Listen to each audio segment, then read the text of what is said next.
Hai, Assalamualaikum warahmatullahi wabarakatuh. Perkenalkan, nama saya Adi Ayansyah dari kelas 12 IPA 1. Dalam video kali ini saya akan menjelaskan materi singkat tentang masa Orde Baru di Indonesia.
Video singkat tadi menunjukkan salah satu aksi demonstrasi menuntut agar 3 tuntutan rakyat atau Tritura dipenuhi. Apa hubungan Tritura dengan dimulainya masa pemerintahan Orde Baru di Indonesia, dan bagaimana perkembangan bangsa Indonesia pada masa Orde Baru? Oke, untuk mengetahui jawabannya silahkan perhatikan uraian materi berikut ini. Masa Orde Baru adalah sebutan bagi masa pemerintah Presiden Soeharto di Indonesia.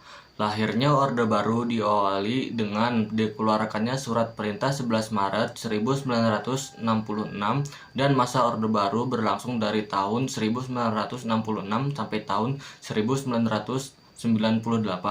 Dan dalam jangka waktu tersebut pembangunan nasional berkembang pesat.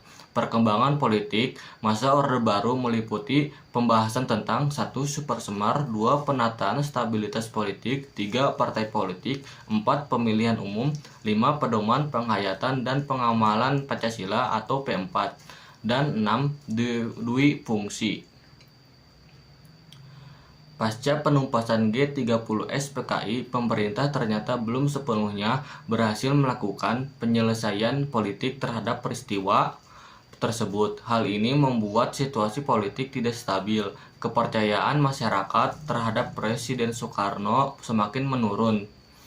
Dan pada saat yang bersamaan, Indonesia menghadapi situasi ekonomi yang terus memburuk, mengakibatkan harga-harga barang kebutuhan pokok melambung tinggi. Kondisi ini mendorong para pemuda dan mahasiswa melakukan aksi-aksi demonstrasi menuntut penyelesaian yang seadil-adilnya terhadap pelaku G30S dan perbaikan ekonomi. Pada tanggal 12 Januari 1966, pelajar, mahasiswa, dan masyarakat mengajukan 3 tuntutan rakyat atau Tritura. Adapun isi Tritura yaitu 1. Pembubaran PKI dan organisasi sayap, 2. Bersihkan Kabinet Dwi Kora dari unsur-unsur gerakan 30 September, dan 3. Turunkan harga barang. Pembubaran PKI ternyata tidak dipenuhi. Untuk menenangkan rakyat, Presiden Soekarno mengadakan perubahan Kabinet Dwi Kora menjadi Kabinet 100 Menteri. Perubahan ini belum dapat memuaskan hati rakyat, karena di dalamnya masih terdapat tokoh-tokoh yang terlibat dalam peristiwa 30S PKI. Pada saat pelantikan Kabinet 100 Menteri, tanggal 24 Februari 1966, para mahasiswa, pelajar, dan pemuda memenuhi jalan-jalan menuju Istana Merdeka. Aksi ini dihadang oleh pasukan Cakrabiwara sehingga menyebabkan bentrok antara pasukan Cakrabiwara dengan para demonstran, yang menyebabkan gugurnya mahasiswa Universitas Indonesia bernama Arif Rahman Hakim. Insiden berdarah yang terjadi ternyata menyebabkan krisis politik semakin memuncak. Guna memulihkan keamanan negara, tanggal 11 Maret 1966, Presiden Soekarno mengeluarkan surat perintah kepada Letjen Soeharto untuk mengawali segala tindakan yang dianggap perlu dalam rangka memulihkan keamanan dan kewibawaan pemerintah.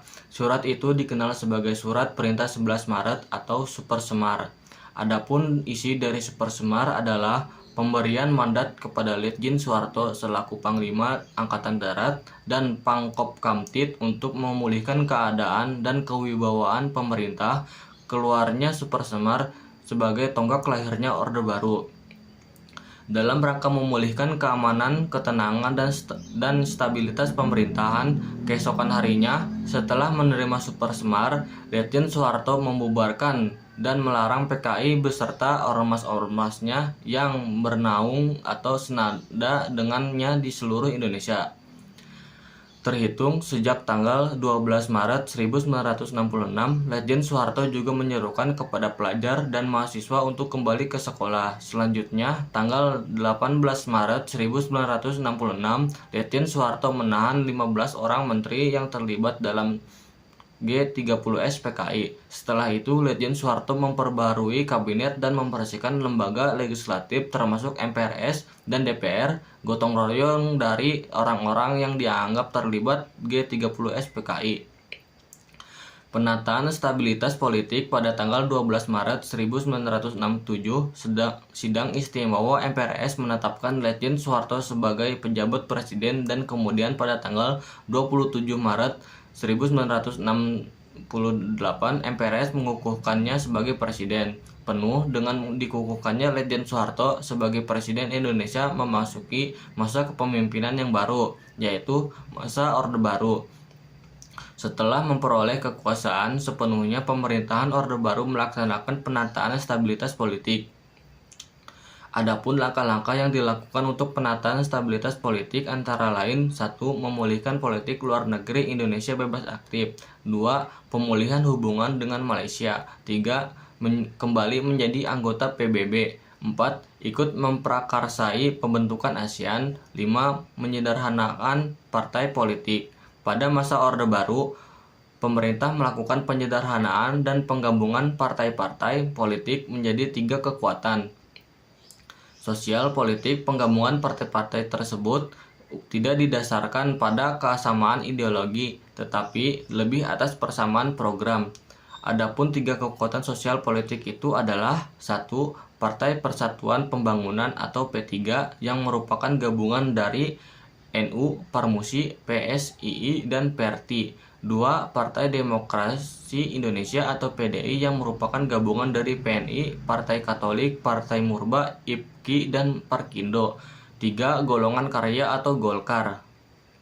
Penyederhanaan partai-partai politik didasari oleh alasan-alasan tertentu, seperti kasus pada masa demokrasi parlementer. Banyak partai politik pada masa itu justru menghambat pembangunan.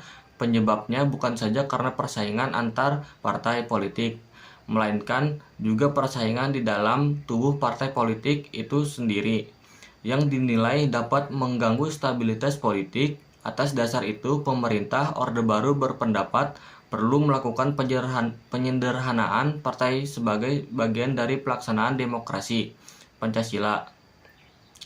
Pemilihan umum. Selama masa Orde Baru, pemerintah berhasil melaksanakan 6 kali pemilihan umum, yaitu tahun 1971, 1977, 1982, 1987, 1992, dan tahun 1997. Dalam setiap pemilu yang diselenggarakan selama masa pemerintahan Orde Baru, Golkar selalu memperoleh mayoritas suara dan memenangkan pemilu.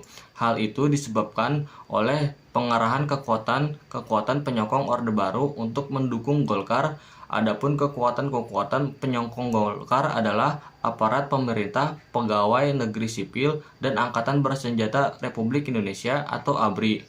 Dengan dukungan pegawai negeri sipil dan ABRI, Golkar dengan leluasa menjangkau masyarakat luas di berbagai tempat dan tingkatan, dari tingkatan masyarakat atas sampai masyarakat bawah, dan dari kota sampai ke pelosok desa.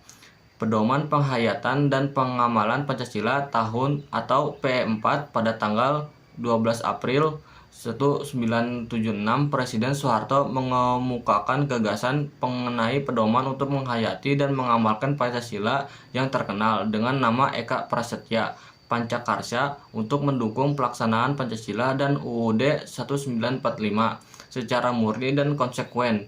Oleh karena itu, sejak tahun 1978, pemerintah menyelenggarakan penataran P4 pada semua lapisan masyarakat. Penataran P4 ini untuk pemahaman yang sama terhadap Pancasila dan UUD 1945.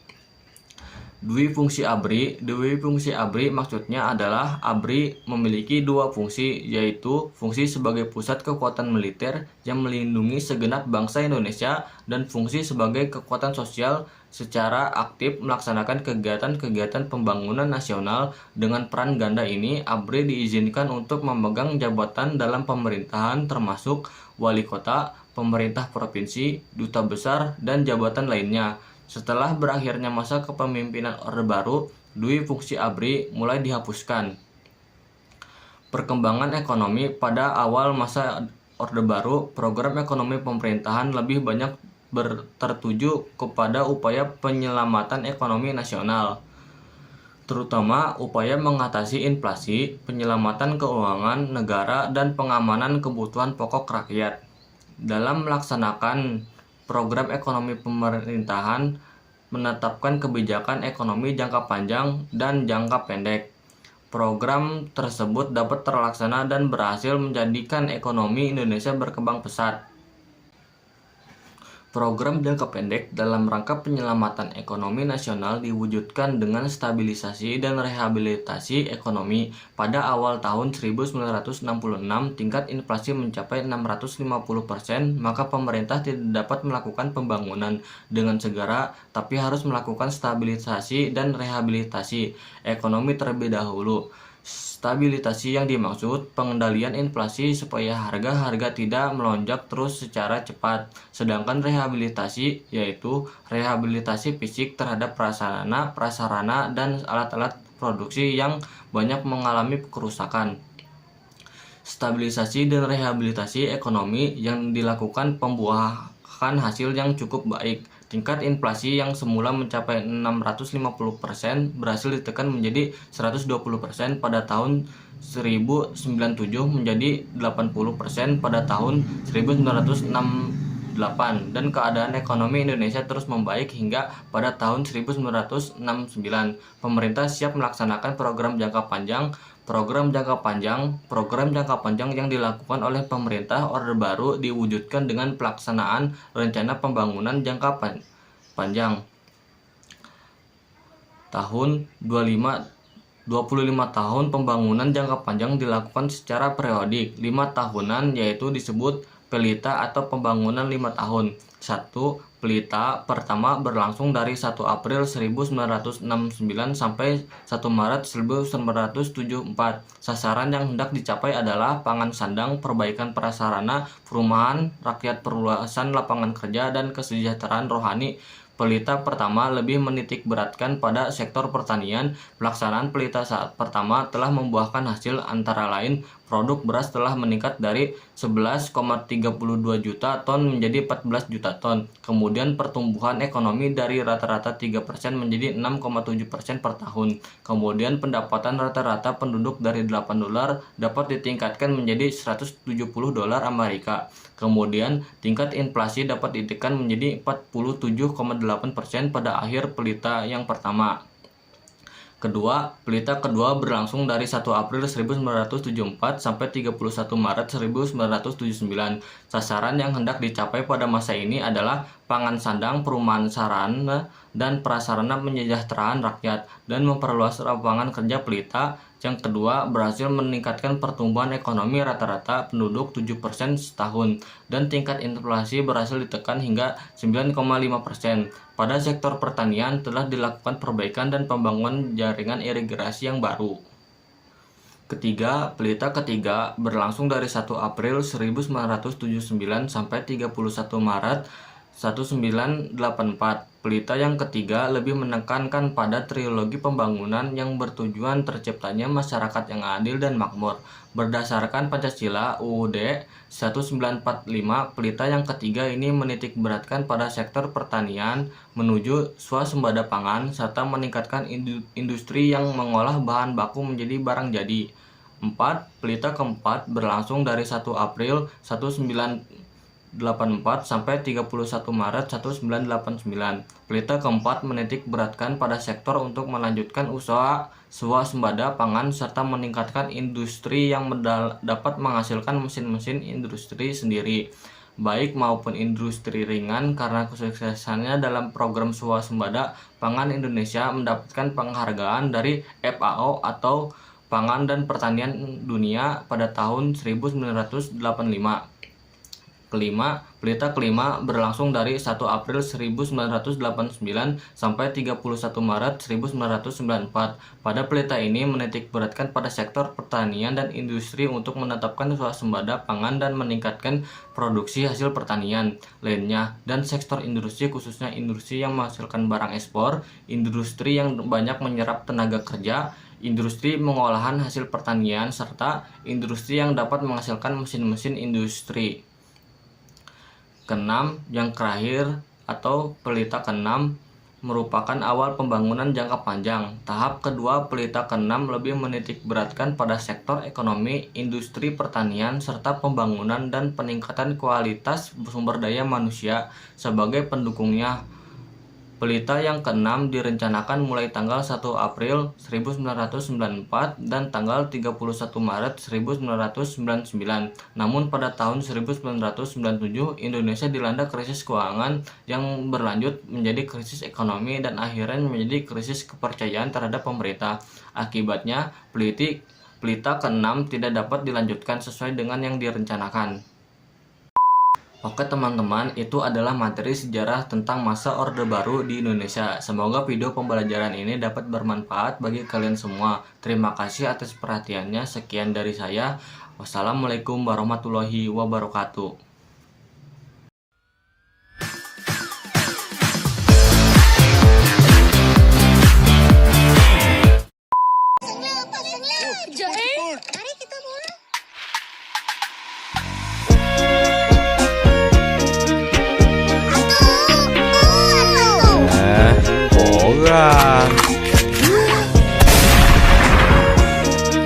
Batu belah, batu bertangkuk.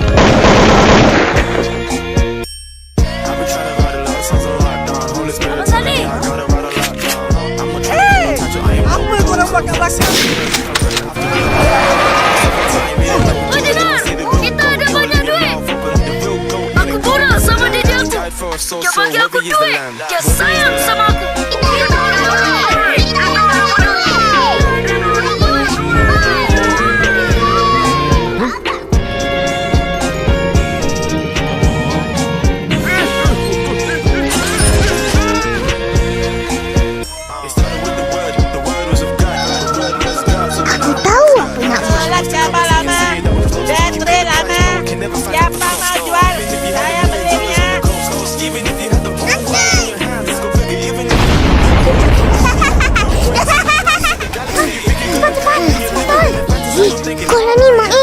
Iyalah, aku juga.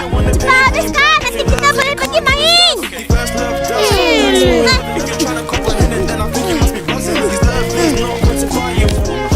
Hai, siap pun. Cumi Pin.